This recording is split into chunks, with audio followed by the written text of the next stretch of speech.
बिहार में एनडीए की सरकार बनने के बाद प्रशासनिक विभाग में बड़ा फेरबदल, 6 डीएम और 28 आईएएस अधिकारियों का हुआ तबादला।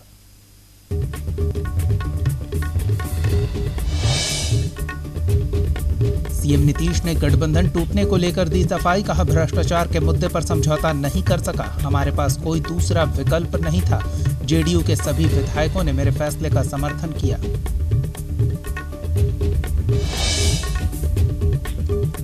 आरजेडी ने नीतीश पर बोला हमला, नीतीश को बताया मर्डर और आर्म्स एक्ट में आरोपी, कहा पीड़ित परिवार आज भी कर रहा न्याय का इंतजार।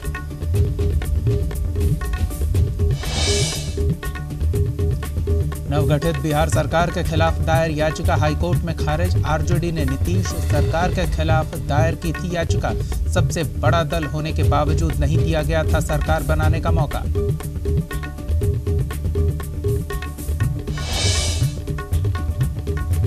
डिप्टी सीएम सुशील मोदी ने पदभार किया ग्रहण, वित्त सचिव ने फूलों का गुलदस्ता देकर किया स्वागत, पद संभालने के बाद बोले सूमो, भ्रष्टाचार के खिलाफ सरकार करेगी काम।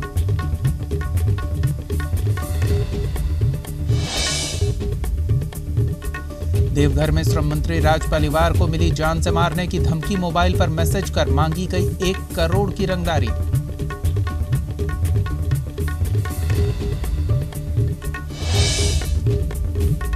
औरंगाबाद पुलिस को मिली बड़ी कामयाबी, बैनर पोस्टर के साथ 3 हार्डकोर नक्सली गिरफ्तार, मदनपुर पुलिस और सीआरपीएफ की संयुक्त कार्रवाई।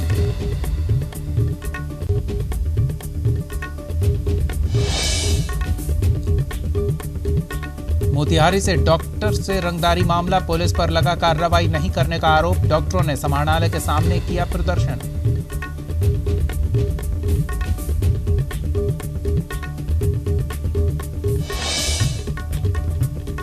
औरंगाबाद में 4 क्विंटल गांजा बरामद, 2 तस्कर पुलिस की गिरफ्त में, ट्रक में ले जाया जा रहा था गांजा।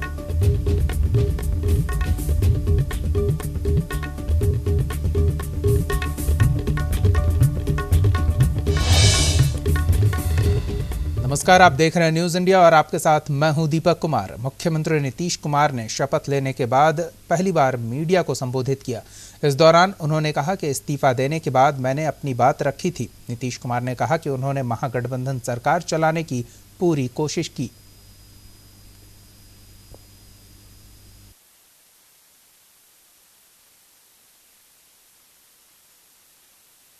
हमारे सामने कोई दूसरा विकल्प नहीं था।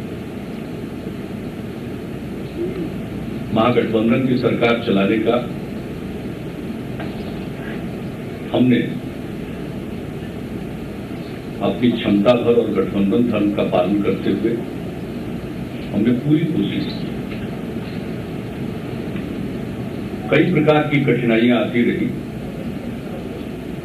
और जो समाचार पत्रों में, मीडिया में वो बातें उछलती रही, मैंने उन बातों पर ध्यान नहीं दिया।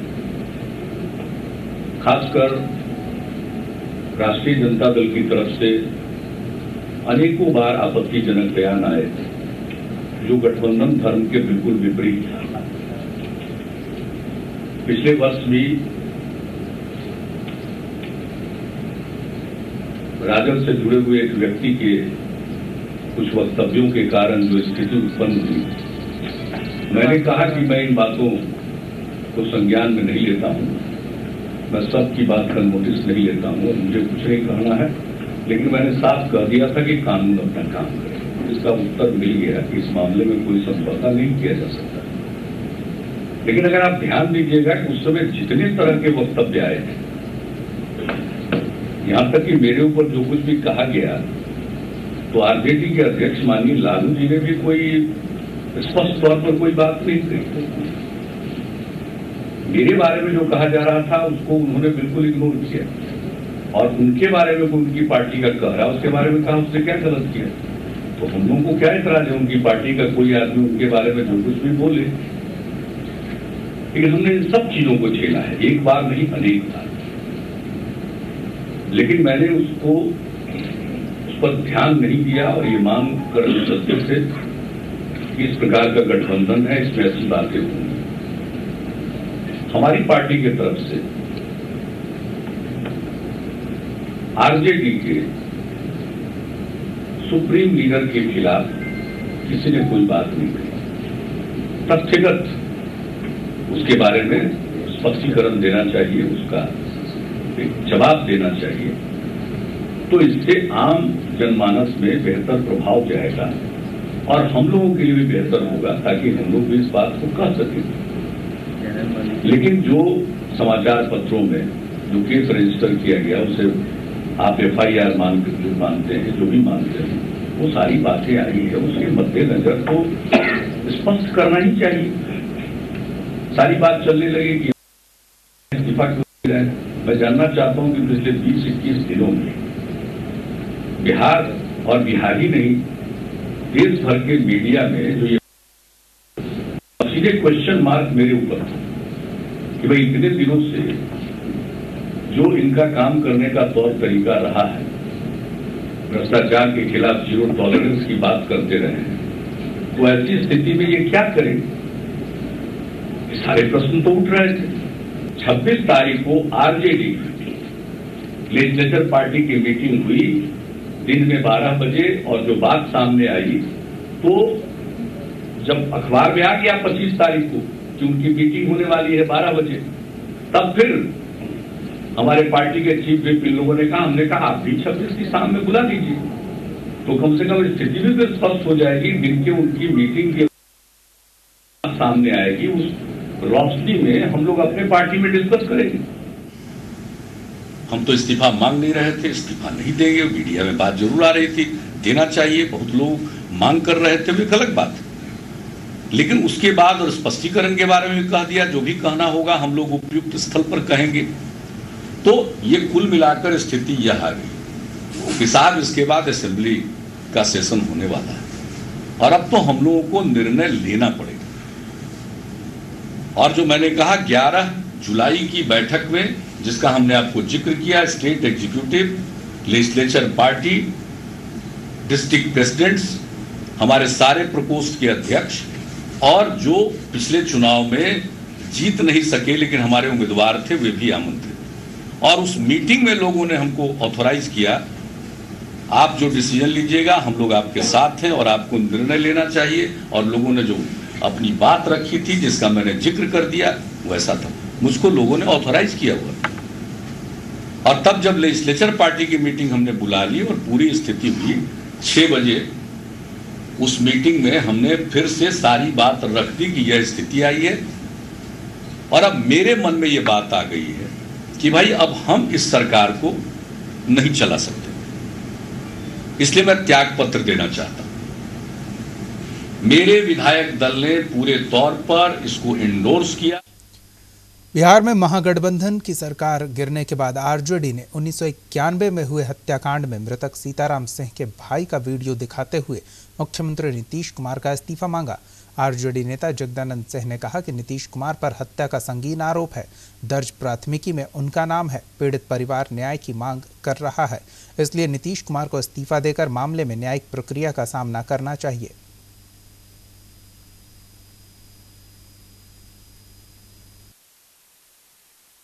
का परिवर्तन किसी नीति, किसी सिद्धांत, किसी आदर्श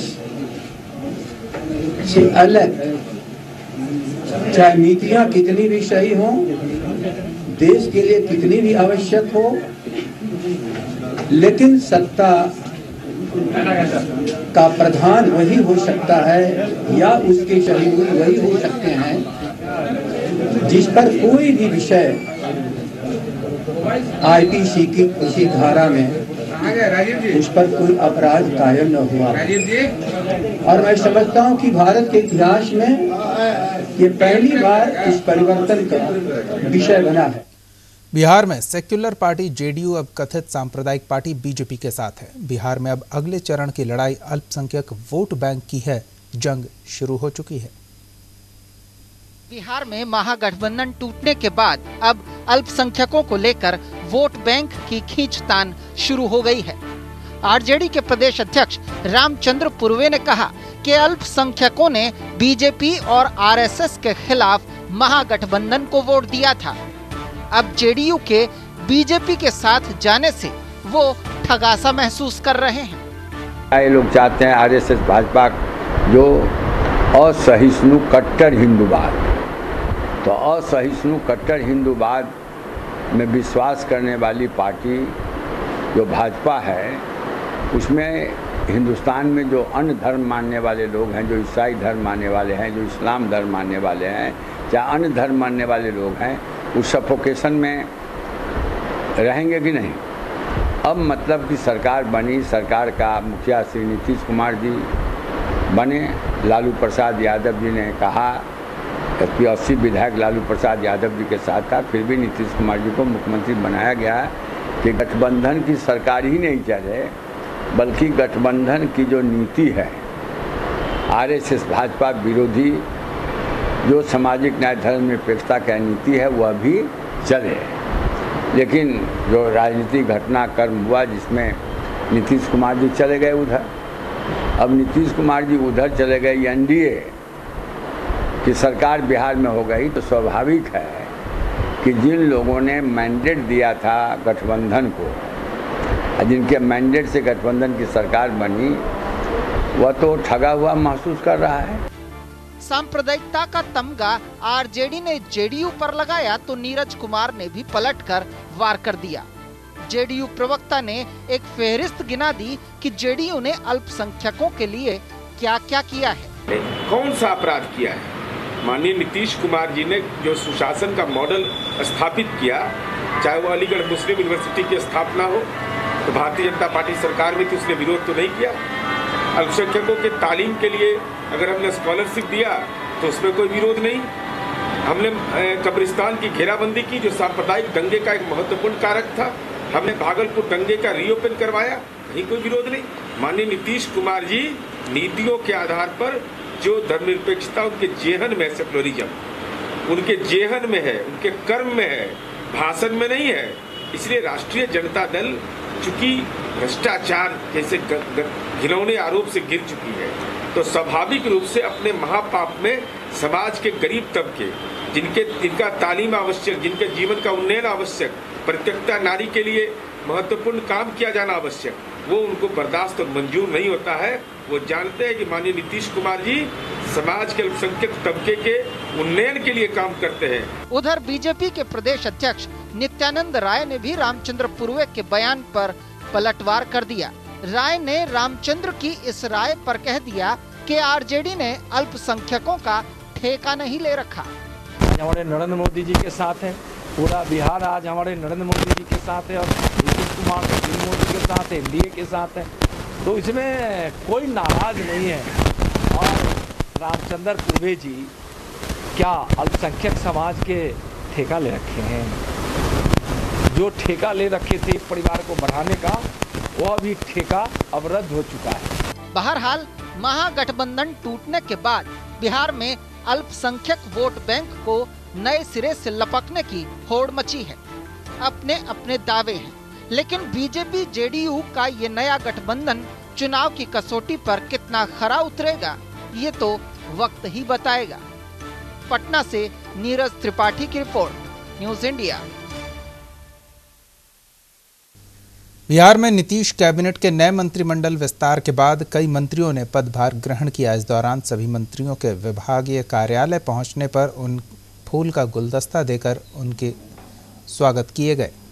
ये 6 तस्वीरें आप देख रहे हैं। डिप्टी सीएम सुशील मोदी ने वित्त विभाग की जिम्मेदारी संभाली, पशुपालन विभाग की जिम्मेदारी संभालने पशुपति पारस भी अपने कार्यालय पहुंचे, तो मंगल पांडे स्वास्थ्य विभाग की जिम्मेदारी संभालने, भवन निर्माण विभाग, आपदा प्रबंधन विभाग, कला एवं संस्कृति विभाग की भी जिम्मेदारी मंत्रियों ने कार्यालय में पहुंचकर संभाली, कार्य का पदभार ग्रहण किया।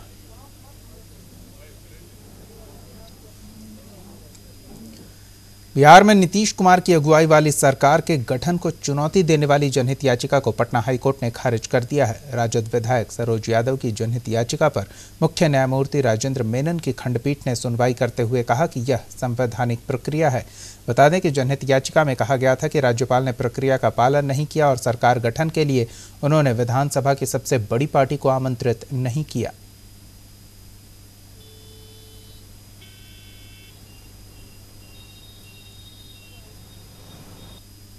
एक याचिका दायर किया गया था, एक एक्स मुखिया थे उनके द्वारा, और एक याचिका दायर किया गया था एक पर्टिकुलर पार्टी के 2 माननीय विधायक थे। उन लोगों का कहना था कि चूंकि बोमई केस के अनुसार जो सिंगल लार्जेस्ट पार्टी हैं उनको माननीय राज्यपाल को बुलाना चाहिए था गवर्नमेंट फॉर्म करने के लिए, लेकिन इन्होंने माननीय राज्यपाल ने सिंगल लार्जेस्ट पार्टी को मौका न दे करके दूसरे पार्टी को मौका दिया, इसलिए न्यायालय इसमें हस्तक्षेप करे। यहाँ हम लोगों ने जो अपने दलीलें पेश की थी यहाँ पे खारिज कर दिया गया है। फिर भी मुझे न्यायालय पे भरोसा है। मैं उच्च न्यायालय पे के शरण में आया था। मैं माननीय सुप्रीम कोर्ट के पास जाऊंगा, वहाँ भी अपील करूंगा, और जो बिहार की जनताओं ने जो उम्मीद और विश्वास के साथ महागठबंधन को वोट दिया था, माननीय मुख्यमंत्री जी ने बिहार की जनताओं के पीठ में खंजर जो घोंपने का काम किया है, बिहार की जनताओं का विश्वासघात किए हैं। हमारे राष्ट्रीय अध्यक्ष माननीय श्री लालू प्रसाद यादव ने उन पे भरोसा करके कभी भी ये नहीं सोचा कि इन्होंने हम लोगों के साथ घात करेंगे। नीतीश कैबिनेट में जेडीयू कोटे के गन्ना और अल्पसंख्यक कल्याण मंत्री खुर्शीद आलम के जय श्री राम वाले बयान से बिहार में सियासत गरमाई हुई है। हमारे संवाददाता अमित कुमार ने उनसे खास बात की। विभाग वो अल्पसंख्यक कल्याण विभाग के मंत्री खुर्शीद और फिरोज अहमद, हम उनसे बात करते हैं। मंत्रालय बंटने से ही पहले जिस तरह से आप विवादों में रहे, क्या लगता है कि कामों पर इसका असर होगा? क्या स्थिति अब सब कुछ सामान्य है? काम से कोई ना मैं विवादित आदमी हूँ, ना कहीं भी मैं विवाद में रहा हूँ, और आदमी के बारे में काम बताता है, काम ही किसी का परिचायक बनता है। ठीक है, तो हम अभी जो एनडीए की सरकार जो बनी है, तो मैं समझता हूँ कि बिहार के लिए जो विकास में गति जो है धीमी पड़ गई थी, ये अब इसमें गति रफ्तार जो है 10 गुना बढ़ जाएगी, और ये विकास की बिहार को विकास के रास्ते में हम लोग ऊंचाइयों पर पहुंचाएंगे। जो देश ही नहीं, अन्य देश भी एक बिहार को सर्वश्रेष्ठ राज्य को जो है रूप में देखे, और ये हमारे नेता माननीय मुख्यमंत्री नीतीश कुमार जी के कुशल नेतृत्व में, उनके मार्गदर्शन में समावेशी विकास हम लोग करने जा रहे हैं। लेकिन आप भूल चुके हैं और स्थिति अब सब कुछ सामान्य है। देखिए, कोई भी एकदम बिल्कुल सामान्य है। कोई ऐसा देखिए आदमी जो है काम करता है, बात में काम करने से मतलब है काम हम करने आए हैं, काम कीजिए। अब उस चीज को जो हम ये बात छोड़ी, क्या हुआ, हम काम मुख्य पहले हमको काम करना है, हम काम करने आए हैं। नहीं तो विवाद कहीं ना कहीं बढ़ा दिया था। नहीं, विवाद बढ़ा का कोई विवाद नहीं। ये जो लोग समझ रहे थे वो विवाद, कहीं विवाद नहीं है। हो गया, आया गया, विवाद कहीं नहीं है। अब काम करने चलिए। काम कर रहा है आदमी, बैठा है, और पहले भी आदमी काम किया है, और काम ईमानदारी से, और काम बता देगा कि हाँ काम जो है ये एनडीए पहले भी काम कर चुकी है। हमारे नेता जो है नीतीश कुमार जी, उनके कामों को देखकर अल्पसंख्यक पूर्ण रूप से उसमें विश्वास और आस्था रखती है। कहीं से ये लोग अपना रोटी सेक रहा है, अब उनका रोटी सेकना बंद हो गया। पर नई सरकार के गठन के बाद सवाल उठाने लगे थे विपक्ष कहीं न कहीं कि बिहार के अल्पसंख्यक डरे हुए हैं, और कुछ बयानों को लेकर भी जिस तरह से विवाद हुआ उसको लेकर भी सरकार के ऊपर सवाल उठने लगे थे। लेकिन जिस तरह से इन्होंने साफ किया कि अब बिहार में विकास की जाएगी, केंद्र और राज्य में जिस तरह से अपनी सरकार है, अब बिहार विकास के मुद्दों पर आगे बढ़ेगा। कैमरामैन मोहित के साथ अमित कुमार, न्यूज़ इंडिया, पटना। बढ़ते हैं आगे। औरंगाबाद में पुलिस और आर्थिक अपराध इकाई की संयुक्त कार्रवाई में बड़ी सफलता मिली है। पुलिस ने कार्रवाई कर 4 क्विंटल गांजा के साथ एक ट्रक को जब्त किया। वहीं 2 तस्करों को गिरफ्तार भी किया गया है। पुलिस का कहना है कि NH 139 के रास्ते गांजा से भरा ट्रक ओडिशा से आरा जा रहा था।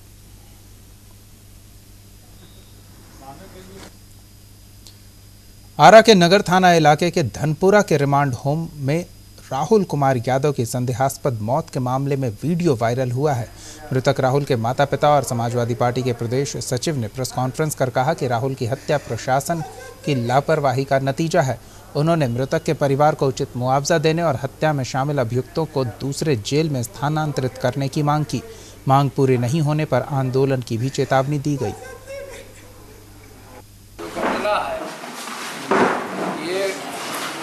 पहली बार बाल सुधार गृह में घटना घटी है और ये लोग जानबूझ करके प्रशासन द्वारा इतना कैदी को छूट दिया गया है कि जो भी बच्चा वहाँ जाता है बाल गृह सुधार में, उसको हर बच्चा को पीटा जाता है और उसी के तहत इसको।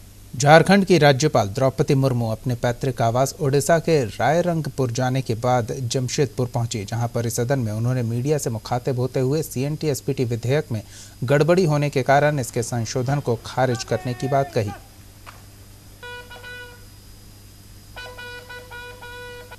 फॉरवर्ड फूड ऐसी बात नहीं है। कुछ चीज जनता के अच्छाई के लिए ये गवर्नमेंट से बात करके ये मैंने किया। वो लोग मेरे से आए, मैडम ये बहुत सारे चीज़ बात करने के बाद, बहुत सारे चीज़ सोचने के बाद जनता के लिए सोचना पड़ता है। ये कोई फॉरवर्ड या बैकफुट ऐसे कुछ बात नहीं है। कि जनता के अच्छाई के लिए जनता लोग मुझे दिए थे 200 करीब ज्ञापन दिए थे, उसको उन्होंने बहुत बात कर।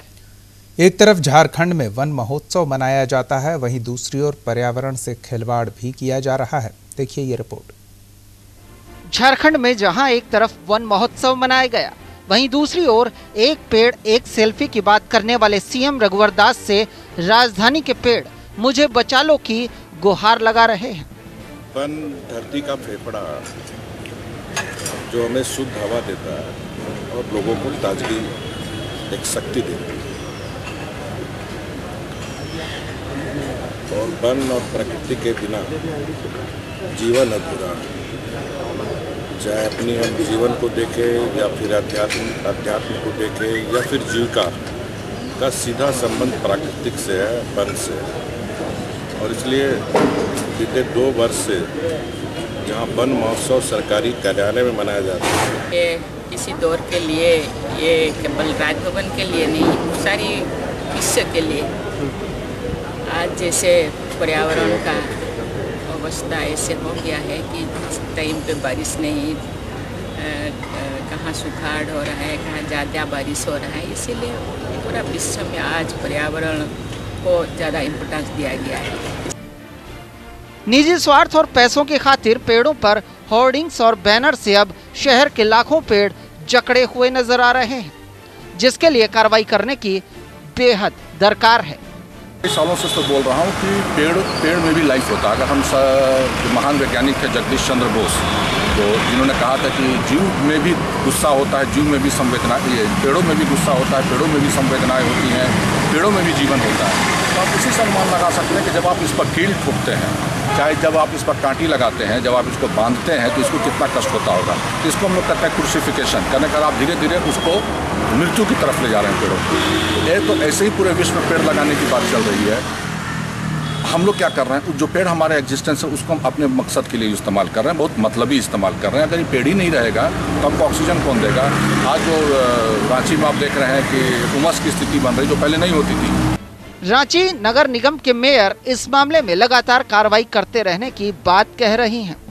सबसे पहले मैं आपको बता दूं, पर्यावरण पर लगातार नगर निगम ने एक प्रयास किया है कि कहीं भी कोई पेड़ काट रहा हो या पेड़ पर कांटी ठोक रहे हो या पेड़ पर पोस्टर बैनर लगा रहे हो, हमने लगातार एक अभियान के तहत इस काम को प्रयास किया। और अब तो राजनीतिक पार्टियों के नेताओं ने भी सरकार पर वन महोत्सव के बहाने भ्रष्टाचार की बात कह दी।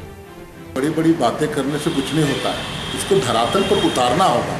आप वन महोत्सव के नाम पर लाखों करोड़ों का बंदर बांट कर लेते हैं, आप समारोह का आयोजन करते हैं, बड़ी बड़ी बातें करते हैं, मंच सजाए जाते हैं, इससे कुछ नहीं होगा। बशर्ते आप ज़मीन पर कितना उतार रहे हैं उस कार्यक्रम को, उससे मतलब है। अभी आप पेड़ पर देखेंगे पूरे नगर निगम क्षेत्र में या कहीं भी पेड़ पर ही होर्डिंग लगा दिया जाता है, पेड़ पर ही बोर्ड ठोक दिया जाता है। ये सब वन अधिनियम का खुल्ला उल्लंघन है। ये हिंदू धर्म या मानवता के धर्म में यह अंदेशा छुपा हुआ है कि पेड़ पौधे में भी जीव होते हैं और उसमें कांटी ठोकना उसकी हत्या करने के समान है। रांची जैसे शहर महानगर में आप देखिए तो पूरा कंक्रीट का जाल बिछ गया है।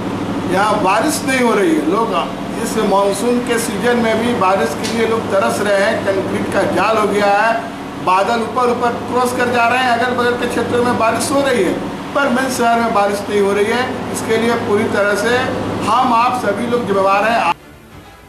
वन महोत्सव के बहाने सरकार भले ही पर्यावरण को बचाने के लिए जुटी हो, लेकिन असलियत क्या है उसका अंदाजा इन पेड़ों की दुर्दशा को देखकर लगाया जा सकता है। न्यूज इंडिया के लिए रांची से मोइजुद्दीन की रिपोर्ट। झारखंड में 1 अगस्त से JSBCL शराब का विक्रय करेगी। JSBCL के मुताबिक राज्य के सभी जिलों में कुल 208 दुकानें खोली गई है। होलसेल की बिजनेस पहले भी JSBCL नियंत्रित कर रही थी, अब रिटेल आउटलेट्स को भी सरकार सीधे नियंत्रण में रखेगी।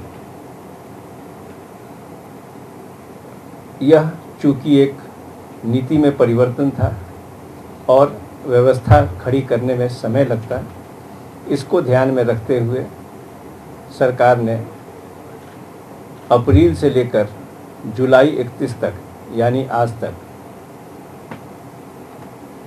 पहले से जिन लोगों को लाइसेंस प्राप्त था उनको 4 महीने का लाइसेंस दिया गया और उनके माध्यम से बाजार में नियंत्रित रूप से शराब की आपूर्ति की गई। JSBCL इस व्यवस्था पर पूर्ण नियंत्रण रखेगी, जिसके तहत रिटेल आउटलेट JSBCL की होगी, उसमें काम करने वाले कर्मी JSBCL के लिए काम करेंगे, जो ढुलाई का काम होगा डिपो से लेकर JSBCL के रिटेल आउटलेट तक वह JSBCL ट्रांसपोर्टर्स की मदद से कराएगी। और इसके अलावा इस वितरण व्यवस्था को कंप्यूटराइज्ड तरीके से धीरे धीरे पूरे नियंत्रण में आंकड़ों को रखते हुए झारखंड में 1 अगस्त से राज्य सरकार प्रदेश में शराब का संचालन खुद करने जा रही है। सरकार के इस फैसले से शराब के कारोबार से जुड़े हजारों लोगों के सामने अब रोजगार का संकट खड़ा हो गया है। वर्तमान में शराब दुकान चला रहे लाइसेंस धारियों को अपना स्टॉक खत्म करने का 31 जुलाई का आखिरी दिन दिया गया है। इस वजह से शराब के विभिन्न ब्रांडों पर भारी छूट दी जा रही है, जिसका जायजा लिया हमारे संवाददाता सुजीत ने।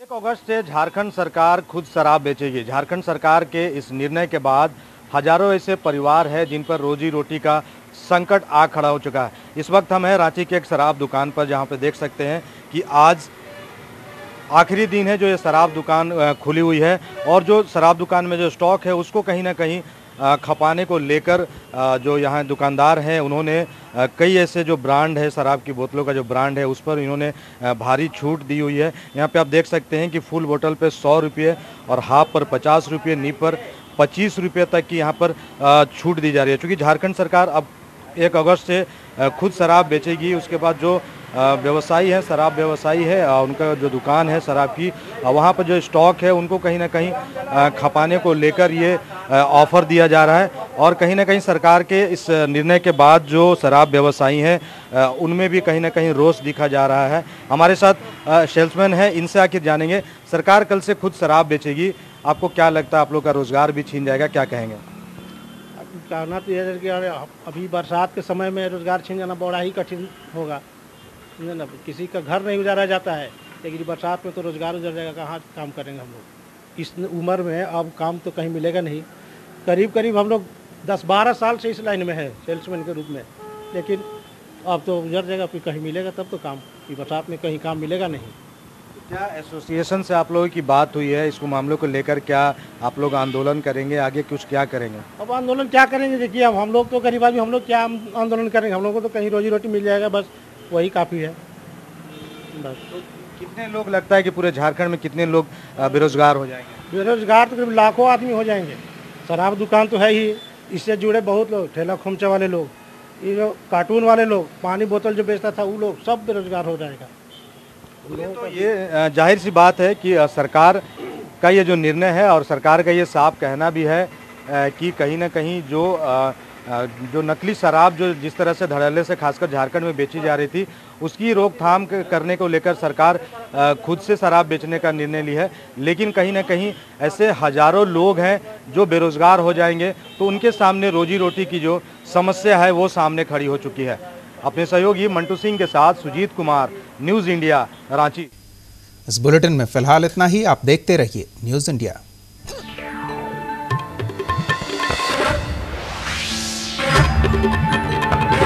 आप हमारे चैनल को YouTube पर सब्सक्राइब कर सकते हैं न्यूज़ इंडिया निम्स पर।